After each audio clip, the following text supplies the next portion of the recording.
أعوذ بالله من الشيطان الرجيم. بسم الله الرحمن الرحيم. الحمد لله رب العالمين، الصلاة والسلام على سيدنا ومولانا أبي القاسم مصطفى محمد صلى الله عليه وآله وسلم، وعلى أهل بيته الطيبين الطاهرين المعصومين، واللعنة الدائمة على أعدائهم أجمعين. أما بعد، فقد قال الله تبارك وتعالى في محكم كتابه ومتقن خطابه: بسم الله الرحمن الرحيم. ذلك ومن يعظم شعائر الله فإنها من تقوى القلوب. صدق الله العلي العظيم. اللهم عرفني نفسك، فإنك إن لم تعرفني نفسك لم أعرف رسولك. اللهم عرفني رسولك، فإنك إن لم تعرفني رسولك لم أعرف حجتك. اللهم عرفني حجتك، فإنك إن لم تعرفني حجتك ضللت عن ديني. اللهم كن لوليك الحجة ابن الحسن صلواتك عليه وعلى آبائه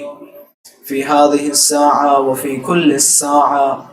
وليا وحافظا وقائدا وناصرا ودليلا وعينا، حتى تسكنه أرضك طوعا وتمتعه فيها طويلا. اللهم صل على محمد وآل محمد وعجل فرجهم. السلام على الحسين وعلى علي بن الحسين وعلى أولاد الحسين وعلى أصحاب الحسين. السلام عليكم جميعا ورحمة الله وبركاته. امام زمانہ عجل اللہ تعالی فرجہ الشریف کی سلامتی اور حضرت کے ظہور میں فرج، اور آپ تمام حضرات اپنی سلامتی اور تمام مؤمنین کرام کی سلامتی، علماء کرام کی سلامتی، مراجع کرام کی سلامتی کے لیے بآواز بلند صلوات ہدیہ فرمائیں.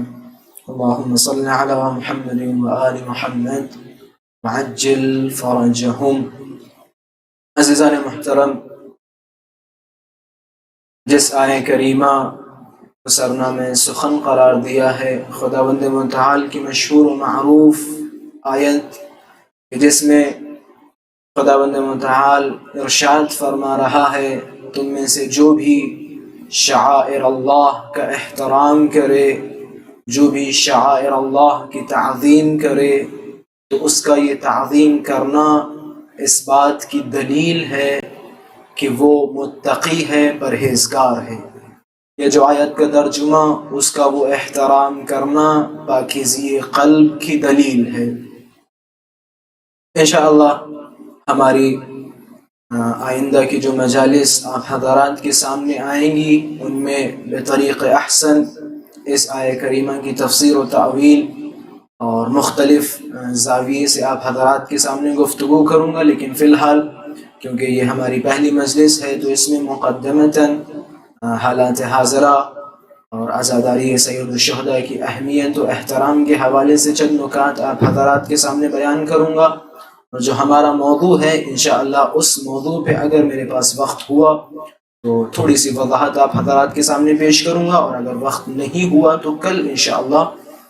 جو ہمارے اس عشرے کا موضوع ہے اس پہ مختصر گفتگو کروں گا. عزاداری سید الشہداء یقیناً ہمارے اسلام میں ایک اہم مرتبہ اور ایک اسلام کا اہم جز ہے. ہمارے علماء کرام، مراجع کرام، اسی طرح سے ہمارے فضلاء، خطباء ممبروں سے بیان کرتے رہتے ہیں، اور ماشاءاللہ ہماری قوم کے بچے کو پتہ ہے کہ عزاداری سید الشہداء اسلام کا ایک اہم جز ہے. اگر کوئی انسان یہ نعرہ لگاتا ہے کہ ہم شیعیان حیدر کرار ہیں، ہم علی کے چاہنے والے ہیں، ہم امام حسین کے چاہنے والے ہیں، ہم رسول اللہ کے چاہنے والے ہیں، تو ان کے اندر سب سے پہلی شرط جو شیعوں کی علامت ہے وہ یہ کہ ولایت امیر المؤمنین علیہ السلام اور بقیہ اہل بیت کی امامت و ولایت کو قبول کرے اور عزاداری سید الشہداء کا احترام کرے، امام حسین علیہ السلام پہ گریہ کرے، امام حسین علیہ السلام پہ ماتم کرے، یا اسی طرح سے بہت ساری چیزیں جو شعائر حسینیہ میں شمار ہوتی ہیں۔ عزیزان محترم، فی الحال ہم ایک ایسے دور میں ہیں، محرم الحرام کے ایک ایسے سال میں ہیں کہ جس سال پوری دنیا میں کووڈ-19 یا کورونا وائرس جیسی وبا پھیلی ہوئی ہے، لہذا اس وبا کی وجہ سے ہم جس طرح ہر سال عزاداری سید الشہداء برپا کرتے تھے اس طرح اس سال برپا نہیں کر پا رہے ہیں، لہذا ہمارے لیے جو فی الحال سب سے بڑی ذمہ داری ہے وہ یہ کہ عزاداری تو ہم چھوڑ نہیں سکتے، امام حسین پہ رونا ہم ترک نہیں کر سکتے، حسین حسین کرنا ہم ترک نہیں کر سکتے، مجلسوں میں شرکت ہم ترک نہیں کر سکتے۔ پھر جب یہ پوری دنیا میں وبا پھیلی ہوئی ہے، پوری دنیا میں لوگ پریشان ہیں اور پوری دنیا میں پابندیاں ہیں، اب ہم عزاداری کیسے برپا کریں؟ یقیناً اس سوال کا جواب بہت ہی زیادہ واضح و روشن ہے۔ میرا آپ حضرات کے سامنے آنا اور آپ حضرات کا آن لائن مجالسوں کو سننا اس بات کی دلیل ہے کہ سوال کا جواب آپ حضرات کے سامنے ہے، وہ یہ کہ اس سال ہم عزاداری سید الشہداء آن لائن فضائے مجازی پہ کریں گے، ہواؤں کے ذریعے سے حسین حسین کا پیغام لوگوں کے کانوں تک پہنچائیں گے، اور یقیناً امام حسین علیہ السلام کا پیغام اس سال زیادہ تر دنیا کی تقریباً 80% حصے میں ہواؤں کے ذریعے سے امام حسین کا پیغام لوگوں تک پہنچ رہا ہے۔ یہ جب ہم دور دیکھتے ہیں آج، جو ہمارے دشمن ہیں وہ جب یہ سال دیکھیں گے کہ کس طرح سے شیعوں نے فیس بک، یوٹیوب، ٹویٹر، انسٹاگرام پہ امام حسین کا ذکر کیا اور فضائے مجازی کو حسین حسین کے نعروں سے بھر دیا، یا حسین کے نعروں سے لبیک یا حسین کے نعروں سے، تو وہ مایوس ہو جائیں گے، پریشان ہو جائیں گے اور یہ کہیں گے کہ شیعہ قوم سب کچھ چھوڑ سکتی ہے لیکن امام حسین کی عزاداری نہیں چھوڑ سکتی۔ یقیناً عزاداری جیسا کہ میں نے بیان کیا تھا ہمارا ایک اہم جز ہے، عزاداری کے بغیر ہم ادھورے ہیں۔ عزاداری اگر میں کہوں تو غلط نہ ہوگا، عزاداری ہمارا ڈیفینس ہے۔ جس طرح سے آپ کسی ملک کے بارے میں پڑھیں تو ہر ملک یا کوئی بھی ملک مضبوط تب ہوتا ہے جب اس کا ڈیفینس مضبوط ہوتا ہے۔ اگر اس کا ڈیفینس شبکہ دفاع مضبوط ہوتا ہے تو اس ملک کو بہت ہی طاقتور اور بہت ہی قوی مانا جاتا ہے۔ کیوں؟ کیونکہ اس کا ڈیفینس، اس کا دفاع بہت مضبوط ہے۔ یقیناً نماز، روزہ، حج، زکوٰۃ، یہ تمام کے تمام ہم پر واجب ہیں اور ہم پر فریضہ ہے کہ ہم ان تمام چیزوں کو ادا کریں، لیکن ولایت امیر المؤمنین علیہ السلام اور عزاداری سید الشہداء ہمارا ڈیفینس ہے۔ اگر عزاداری سید الشہداء میں کوئی کمی ہوئی یا ولایت ہماری کمزور ہوئی تو ہمیں کوئی بھی آ کے مار سکتا ہے، کوئی بھی ہمارا عقیدہ خراب کر سکتا ہے۔ اگر ہماری ولایت علی کمزور ہوئی، اگر ہماری عزاداری میں کوئی کوتاہی ہوگی تو کوئی بھی ہمارے عقیدوں کو تباہ و برباد کر سکتا ہے، کیونکہ مجالس سید الشہداء بھی اسی عزاداری کا حصہ ہے، بلکہ اہم حصہ ہے، اور یہ ہم سب جانتے ہیں کہ ان مجالس کے ذریعے ہم پورا دین حاصل کرتے ہیں۔ پورا دین فی الحال ان مجالس پہ منحصر ہے۔ پوری زندگی انسان پورا سال پڑھتا رہے اور جیسے ہی ماہ محرم کا چاند نکلتا ہے اور ایک خطیب، ایک ذاکر، ایک عالم ممبر پہ بیٹھتا ہے تو 10 دن میں اس کی کوشش یہ ہوتی ہے کہ وہ پورا دین سمجھا کے چلا جائے۔ تو یقیناً عزاداری سید الشہداء ہمارا ایک اہم حصہ ہے، اور پوری دنیا کی طاقتیں، قوتیں لگی رہیں لیکن عزاداری کو مٹا نہ سکے۔ آپ تاریخیں پڑھیں، آج یہ جو چھوٹی سی وبا، چھوٹی سی بیماری پوری دنیا میں پھیلی ہے، بعض افراد، بعض جاہل یا نادان لوگوں کا تصور یہ ہے کہ اس سال عزاداری نہیں ہو پائے گی، اس سال مجلسیں نہیں ہو پائیں گی، اس سال ماتم نہیں ہو پائے گا۔ یہ ان کی بے وقوفی ہے، ایک غلط تصور ہے۔ وہ افراد جو امام حسین کے چاہنے والے ہیں، وہ افراد جو عاشقان امام حسین ہیں، انہیں دنیا کی کوئی شے امام حسین کی عزاداری سے نہیں روک سکتی۔ جب بنی امیہ کے دور، اتنے شدید دور کہ جہاں جو کربلا کی زیارت کے لیے جاتا تھا اس کی گردنیں اڑا دی جاتی تھی، یا بعض روایتوں میں آپ جائیں کربلا کی زیارت کے لیے، کام کربلا کی زیارت کے لیے جانا چاہتے ہیں کہ تمہیں پیر کٹوانا پڑے گا، مولا کے چاہنے والے کہ کٹوا لیں گے، کہ تمہیں ہاتھ کٹوانے پڑیں گے کٹوا لیں گے، کہ تمہیں فلاں کام کرنے پڑیں گے کر لیں گے، لیکن امام حسین کی زیارت کے لیے ضرور جائیں گے۔ اسی طرح ہمارے سامنے کوئی بھی پریشانی آ جائے لیکن ہم عزاداری سید الشہداء سے دور نہیں ہو سکتے۔ در حقیقت آج یہ جو وبا پوری دنیا میں پھیلی ہوئی ہے اور ہم اپنے گھروں پہ مجالس برپا کر رہے ہیں، اپنے گھروں پہ ماتم کر رہے ہیں، اس میں بہت ہی خوبصورت نکات ہیں۔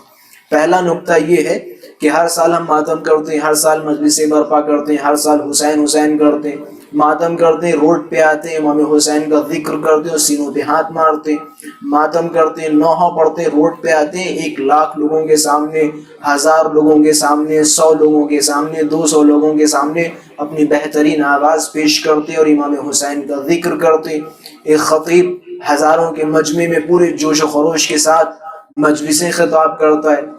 خوب اب وقت ہے ہمارے امتحان کا، جو یہ سال ہے۔ اس سال ہم دیکھیں کہ کون حقیقی مولا کا چاہنے والا ہے، کون حقیقی مولا کا پیروکار ہے، کس کے دل میں خلوص ہے، کس کے دل میں اخلاص ہے، کس کو امام حسین سے لگاؤ ہے۔ جسے لگاؤ ہوگا، جس کے دل میں خلوص ہوگا، جس کا دل پاکیزہ ہوگا، جو امام حسین کا عاشق ہوگا، وہ گھر پہ بیٹھ کے بھی مجلسیں سنے گا، گھر پہ بیٹھ کے بھی نوحے پڑھے گا، وہ گھر پہ بیٹھ کے بھی امام حسین کا ذکر کرے گا، وہ گھر پہ بیٹھ کے بھی حسین حسین کرے گا، وہ آن لائن مجالس میں شرکت کرے گا۔ اور جس طرح سے جب وہ مجلسوں میں جاتا تھا تو امام حسین کے جب مصائب اس کے سامنے آتے تھے تو وہ چیخ چیخ کے روتا تھا، چلا چلا کے روتا تھا، اپنے سینوں پہ ہاتھ مارتا تھا، گالوں پہ تماچے مارتا تھا۔ وہ آج اس موقع پر کہ جہاں پوری دنیا میں مجالسیں نہیں ہو رہی ہیں، آن لائن مجالسیں چل رہی ہیں، ایک خطیب فضائے مجازی کے ذریعے سے آپ تک اپنا بیان پہنچا رہا ہے، تو جس طرح سے آپ اس وقت صلوات بھیجا کرتے تھے اسی طرح اس وقت صلوات بھیجیں۔ جس طرح اس وقت آپ جب کوئی فضائل کی بات آتی تھی تو سبحان اللہ، نعرہ حیدری یا واہ واہ کرتے تھے، آج آپ گھروں پہ بیٹھ کے واہ واہ کریں، سبحان اللہ کریں، نعرہ حیدری لگائیں۔ آپ جس طرح پہلے ماتم کرتے تھے، آپ اب گھر میں اکیلے بیٹھ کے کسی نوحہ خان کا نوحہ لگا کے ماتم کریں، یا اگر آپ کے گھر میں کوئی نوحہ پڑھنے والے ہوں تو انہیں کھڑا کر کے آپ اپنے گھر والوں کے ساتھ امام حسین کو پرسا دیں، سیدہ کو پرسا دیں۔ جب کبھی مصائب کا ذکر آئے تو آپ اپنے گھر میں بیٹھ کے مصائب سنیں اور گریہ کریں۔ بڑا خوبصورت ہمارے مشہد مقدس میں ایک استاد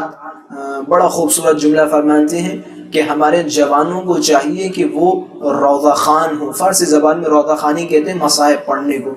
کہ ہمارے جوانوں کو چاہیے کہ وہ روضہ خوانی کریں، وہ مصائب پڑھیں، انہیں مصائب بخوبی آنا چاہیے۔ مصائب ایک قصہ ہی ہے، جس طرح سے آپ قصے کہانی سناتے ہیں، فلاں جگہ یہ ہوا، فلاں واقعہ میرے ساتھ پیش آیا تھا، فلاں یہ فلاں وہ، اسی طرح سے آپ اپنے بچوں کو گھر پہ بٹھائیں، ماں بہنوں کو سامنے بٹھائیں اور کربلا کے قصے کو بیان کریں کس طرح سے جناب علی اصغر کو شہید کیا گیا، بیان کریں کس طرح سے جناب علی اکبر کو شہید کیا گیا، بیان کریں کس طرح سے جناب قاسم کو شہید کیا گیا۔ تو خلاصہ کلام، جیسا کہ میں نے شروعات میں بیان کیا تھا کہ مقدمتاً ہماری یہ مجلس آپ حضرات کے سامنے ہوگی، میں چند نکات کی طرف اشارہ کروں گا۔ پہلا نکتہ ظاہراً آپ حضرات تک پہنچ چکا، دور حاضر اور حالات حاضرہ سے بخوبی آگاہ ہیں۔ اب دوسرا نکتہ کہ جس کی طرف میں نے تھوڑا سا اشارہ کیا تھا، لیکن میں چاہتا ہوں کہ اس کے حوالے سے تھوڑی سی مزید وضاحت آپ حضرات کے سامنے پیش کروں۔ عزاداری سید الشہداء کے حوالے سے اگر آپ پڑھیں تو مختلف دور آئے، امام حسین علیہ السلام کے ذکر کو مٹانے کی کوشش کی، عزاداری کو ختم کرنے کی کوشش کی۔ دور نہیں، آپ خود صدام ملعون کے زمانے میں جائیں، صدام ملعون نے بارہا یہ کوشش کی کہ کربلا جانے سے لوگوں کو روکا جائے، بارہا اربعین کو بند کر دیا، بارہا عاشورے والے دن کربلا کی زیارت سے لوگوں کو محروم کر دیا، لیکن آج صدام کا کوئی اتا پتہ نہیں ہے، پتہ نہیں کہاں چلا گیا، لیکن امام حسین کی عزا اس سے کہیں زیادہ بہتر اور علو و ظہور کی منزل پہ ہے۔ آج اربعین پہ پوری دنیا کی آنکھیں خیرہ خیرہ ہو جاتی ہیں جب اربعین حسینی قریب آتا ہے، لاکھوں کروڑوں عربوں کی تعداد میں لوگ امام حسین کی زیارت کے لیے پہنچتے ہیں۔ مٹ گئے امام حسین کو مٹانے کی کوشش کرنے والے، مٹ گئے امام حسین کے ذکر کو مٹانے کی کوشش کرنے والے، ان کی قبروں کے نشان نامعلوم ہیں۔ خود یزید ملعون، یزید پلید، کہ جس نے بارہا کوششیں کی امام حسین کو مٹانے کی، امام حسین کے ذکر کو مٹانے کی، یہ جو یزید ملعون نے کربلا کے میدان میں امام حسین علیہ السلام کو اہل و عیال کے ساتھ ذبح کر دیا، قتل کر دیا، کس لیے؟ صرف اس وجہ سے کہ وہ امام حسین کو مٹانا چاہ رہا تھا، لیکن اسے نہیں معلوم تھا کہ جب امام حسین کو شہید کر دیا تو امام حسین کا ذکر مزید بلند و بالا ہو گیا۔ اور یہی وجہ ہے کہ آج جتنا زیادہ ہمیں عزاداریوں سے روکا جاتا ہے اتنا ہی زیادہ ہمارے اندر جوش و ولولہ پیدا ہوتا ہے۔ یزید ملعون نے بارہا کوشش کی امام حسین کو مٹانے کی، یہی وجہ ہے۔ روایتوں میں ملتا ہے جناب سید سجاد علیہ السلام گویا یزید سے مخاطب ہو کے فرماتے ہیں، یزید جو نعرے لگا رہا ہے اب کیا ہوگا، امام حسین کو ہم نے شہید کر دیا، جناب علی اکبر کو شہید کر دیا، ابو الفضل العباس کو شہید کر دیا، جناب علی اصغر کو شہید کر دیا، جتنے بھی امام حسین کے ساتھ اصحاب تھے ان سب کو شہید کر دیا، اب کیا بچا، امام حسین تو شہید ہو گئے، سب کچھ ختم ہو گیا۔ اب گویا امام حسین علیہ السلام کے فرزند امام زین العابدین علیہ السلام یزید سے کہنا چاہتے ہیں، یزید تو نے کوششیں کی لیکن تیری ساری کوششیں ناکام رہی، تو نے امام حسین کے ذکر کو مٹانا چاہا لیکن تو نے مٹا نہیں پایا۔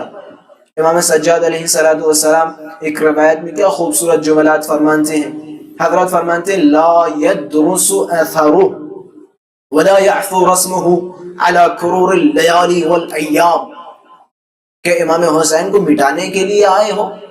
لا يدرس اثرہ، امام حسین تو چھوڑو، امام حسین کا اثر مٹ نہیں سکتا، ولا يعفو رسمہ، اور یہ جو آج ہمارے درمیان رسم و رواج ہیں یہ رسم و رواج مٹ نہیں سکتے، علی کرور اللیالی والایام، جب تک یہ سورج و چاند زندہ ہے،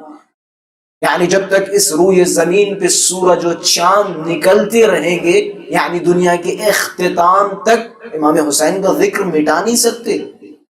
اور دنیا کے اختتام کے بعد تو پھر ایک نئی منزل امام حسین کے ذکر کی شروع ہو جائے گی۔ لا يدرس اثرہ ولا يعفو رسمہ على کرور اللیالی والایام وَلَيَجْتَهِدَنَّ أَئِمَّةُ الْكُفْرِ وَأَشْيَاءُ الضَّلَالَةِ فِي مَحْوِهِ وَتَطْمِيسِهِ۔ یہاں پہ ایک علمی نکتہ ہے، حضرات کے سامنے بیان کرتا چلوں۔ وَلَيَجْتَهِدَنَّ، اگر آپ عربی لغت کی طرف جائیں تو یہ استمرار کا معنی ہوتا ہے، ہمیشہ۔ حضرت کیا فرمانتے، 1300 کچھ سال پہلے حضرت نے آج کے دور میں جو بعض وبائیں پھیلی ہوئی ہیں عزاداری کے حوالے سے، وہ ایرے غیرے ممبروں پہ آ کے یا ادھر ادھر سے بیان کرنے لگتے ہیں، ہم یہ عزاداری یہ فلاں یہ فلاں یہ فلاں، عزاداری کم کرو، یہ عزاداری میں یہ غلط یا عزاداری میں وہ غلط۔ امام سجاد علیہ السلام نے 1300 کچھ سال پہلے اس بات کی طرف اشارہ فرما دیا تھا۔ حضرت نے کیا فرمایا، وَلَيَجْتَهِدَنَّ أَئِمَّةُ الْكُفْرِ وَأَشْيَاءُ الضَّلَالَةِ فی محوہ وتطمیسہ، اور کوششیں کرنے والے، لیجتہدن، ہمیشہ کوششیں کرنے والے کوششیں کرتے رہیں گے۔ کون یہ کوششیں کرنے والے ہیں؟ ائمۃ الکفر واشیاء الضلالہ، کفر کے بڑے بڑے بت امام، واشیاء الضلالہ، اور یہ ضلالت کے چھوٹے چھوٹے فرقے، یہ کوششیں کرتے رہیں گے، پوری زندگی کوششیں کرتے رہیں گے۔ امام حسین کو مٹانے کی کوششیں کی، اب امام حسین کے ذکر کو مٹانے کی کوششیں کرتے رہیں گے، لیکن انہیں نہیں معلوم فَلَا يَزْدَادُ أَثَرُهُ إِلَّا ظُهُورًا وَأَمْرُهُ إِلَّا عُلُوًّا، جتنی زیادہ یہ امام حسین کو مٹانے کی کوششیں کریں گے اتنا ہی زیادہ یہ امام حسین کی عزا، امام حسین کی عزاداری اور امام حسین کا ذکر اتنا ہی زیادہ علو و ظہور پیدا کرے گا۔ جتنا زیادہ آپ پابندیاں لگائیں گے، جتنا زیادہ آپ عزاداری سے لوگوں کو منع کریں گے اتنی ہی زیادہ عزاداری میں ترقیاں آتی رہیں گی۔ آپ جائیں تاریخ میں، یزید نے جتنی کوششیں کی اتنا ہی عزاداری سید الشہداء نے ترقی کی۔ اس سے بڑی کیا بات ہو سکتی ہے کہ وہ یزید جو امام حسین کے ذکر کو مٹانا چاہ رہا تھا، اسی یزید کے دربار میں امام حسین کی بہن نے مجلس برپا کر دی، اسی یزید کے دربار میں جناب زینب سلام اللہ علیہا نے حسین حسین کے نعرے لگوا دیے۔ اس سے بڑی بات کیا ہو سکتی ہے؟ مٹ گیا یزید جو امام حسین کو مٹانا چاہتا تھا، لیکن امام حسین زندہ و جاوید ہے، امام حسین کا ذکر زندہ ہے، امام حسین کی عزا زندہ ہے۔ آج پوری دنیا امام حسین کے لیے اپنی جانوں کو قربان کر رہی ہے، آج پوری دنیا امام حسین کے لیے اپنی مال و دولت کو خرچ کر رہی ہے۔ اسی طرح سے جناب زینب سلام اللہ علیہا نے جب یزید ملعون نے کہا زینب سب کچھ ختم ہو گیا، عباس کو کربلا میں شہید کر دیا کہ جن پہ آپ کو بڑا ناز تھا، جناب علی اکبر کو کربلا میں شہید کر دیا گیا، جناب علی اصغر کو کربلا میں شہید کر دیا گیا، اب کون بچا ہے؟ تو جناب زینب سلام اللہ علیہا نے یزید ملعون کی طرف خطاب کیا اور فرمایا یزید سن، کھد قیدک وسع سعیک وناصد جہدک، اے یزید جو منصوبے بنانا ہو بنا لے، جو جال بچھانا ہو بچھا لے، اور جو کوششیں کرنی ہو کر لے، لیکن خدا کی قسم ہم اہل بیت کا ذکر مٹا نہیں سکتا۔ تو نے اس سے پہلے بڑی کوششیں کی، امام حسین کو شہید کر دیا، اس سے بڑی کوشش کیا ہو سکتی ہے؟ لیکن اس کے باوجود امام حسین کے ذکر کو مٹا نہ سکا۔ جو کوششیں کرنی ہو کر لے، لیکن امام حسین کے ذکر کو مٹا نہیں سکتا۔ اور یقیناً آج ہم اور آپ دیکھ رہے ہیں یزید جیسا دور کہ جس میں امام حسین کا ذکر موجود ہو۔ کیسے ممکن ہے آج اس دور میں امام حسین کا ذکر نہ ہو؟ کیسے ممکن ہے آج اس چھوٹی سی بیماری کی وجہ سے عزاداری سید الشہداء برپا نہ ہو، جبکہ ہمارے پاس مختلف وسائل ہیں، مختلف ذریعے ہیں۔ آن سائٹ مجالسوں میں ایسا ہوتا ہے، کچھ لوگوں کی مجالسوں میں ہزاروں لوگ شرکت کرتے ہیں اور کچھ لوگوں کی مجالسوں میں 10 15 20 لوگ شرکت کرتے ہیں۔ لیکن آن لائن کا فائدہ یہ ہے کہ ممکن ہے یہی پیغام دنیا کے تمام خطوں تک پہنچ جائے، ممکن ہے یہی مجلس دنیا کے مختلف ملکوں سے دیکھی جاتی ہو۔ تو خلاصہ کلام، امام حسین کی عزاداری کوئی مٹا نہیں سکتا، امام حسین کی عزاداریوں پہ کوئی پابندیاں نہیں لگا سکتا۔ بس یہ ہے کہ ہم طریقے بدل دیں گے، ہم وسائل چینج کر دیں گے، ذریعے ہم بدل دیں گے، لیکن امام حسین کی عزاداری بند نہیں ہوگی۔ اور یقیناً آج بے شک ہم مجالسوں کو عزاخانوں میں برپا نہیں کر رہے ہیں، لیکن الحمدللہ ہمارا پیغام پوری دنیا تک پہنچ رہا ہے۔ ہم ماتم بھی کر رہے ہیں، مجلسیں بھی برپا کر رہے ہیں، نوحے بھی پڑھ رہے ہیں، اور امام حسین پہ خوب رو بھی رہے ہیں انشاءاللہ۔ آج ایک محرم ہے اور ممکن یہ سوال کیا جائے کیا ضرورت ہے امام حسین پہ ایک محرم سے رونے لگتے ہیں، امام حسین کو پرسہ دینے لگتے ہیں، ماتم کرتے ہیں، عزاداریاں برپا کرتے ہیں، مجلسیں برپا کرتے ہیں، جلوس نکالتے ہیں، تابوت نکالتے ہیں اور تعزیہ رکھتے ہیں ایک ہی محرم سے۔ خوب 10 محرم کو امام کی شہادت ہوئی ہے، آپ ایک محرم سے اتنے زیادہ پریشان کیوں ہو جاتے، اتنے زیادہ مضطرب کیوں ہو جاتے، اپنے تن پہ سیاہ لباس اختیار کیوں کر لیتے؟ بڑے خوبصورت جملات ایک صاحب امام صادق علیہ السلام کی خدمت میں آئے اور آنے کے بعد کہنے لگے سیدی جعلت فداک، اے میرے سید، اے میرے سردار، میری جان آپ پر قربان ہو، میں فدا ہو جاؤں آپ پر۔ لیکن مولا آپ کی خدمت میں ایک چھوٹا سا سوال ہے کہ بسم اللہ فرمائیں کہ مولا ان المیت یجلسون له بالنیاحہ بعد موتہ او قتلہ، مولا دنیا کا رواج یہ ہے کہ میت پہ بے شک نوحہ کیا جاتا ہے، گریہ وزاری کی جاتی ہے، لیکن اس کے مرنے یا قتل ہونے کے بعد، نہ کہ پہلے۔ لیکن مولا وَلَكِنْ أَرَاكُمْ تَجْلِسُونَ أَنْتُمْ وَشِيعَتُكُمْ مِنْ أَوَّلِ الشَّهْرِ بِالْمَأْتَمِ وَالْعَزَاءِ عَلَى الْحُسَيْنِ علیہ الصلاۃ والسلام۔ مولا دنیا کا رواج یہ ہے کہ مرنے یا قتل کے بعد اس پہ رویا جاتا ہے، گریہ کیا جاتا ہے، لیکن مولا میں دیکھ رہا ہوں آپ اور آپ کے شیعہ جیسے ہی محرم کی پہلی تاریخ آتی ہے، آپ اور آپ کے شیعہ امام حسین پہ نوحہ و ماتم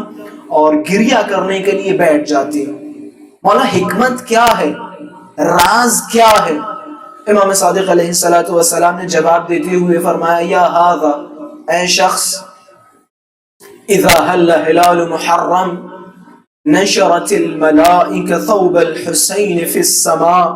اے شخص، جیسے ہی ماہ محرم کا چاند نمودار ہوتا ہے، نشرت الملائکہ ثوب الحسین فی السماء، ملائکہ امام حسین کے کرتے کو، امام حسین کے کپڑے کو آسمانوں پہ لہرانا شروع کر دیتے ہیں۔ میں پوچھوں گا مولا اس کرتے کی حالت کیسی ہے؟ امام فرماتے ہیں اس کرتے کی حالت یہ ہے کہ وَهُوَ مُخْرِقٌ مِّن ضَرْبِ السُّيُوفِ، اس کرتے کی حالت یہ ہے کہ وہ کرتا تلواروں کی ضربتوں سے پارا پارا ہے، یعنی اس کرتے پہ اتنی زیادہ تلواریں لگی ہیں کہ اس تلوار کی ضربت کی وجہ سے وہ کرتا پارا پارا ہے۔ وَمُلَتَّخٌ بِالدِّمَاء، اور اس کرتے کی حالت یہ ہے نہ صرف یہ کہ وہ تلواروں کی ضربوں سے پارا پارا ہے، بلکہ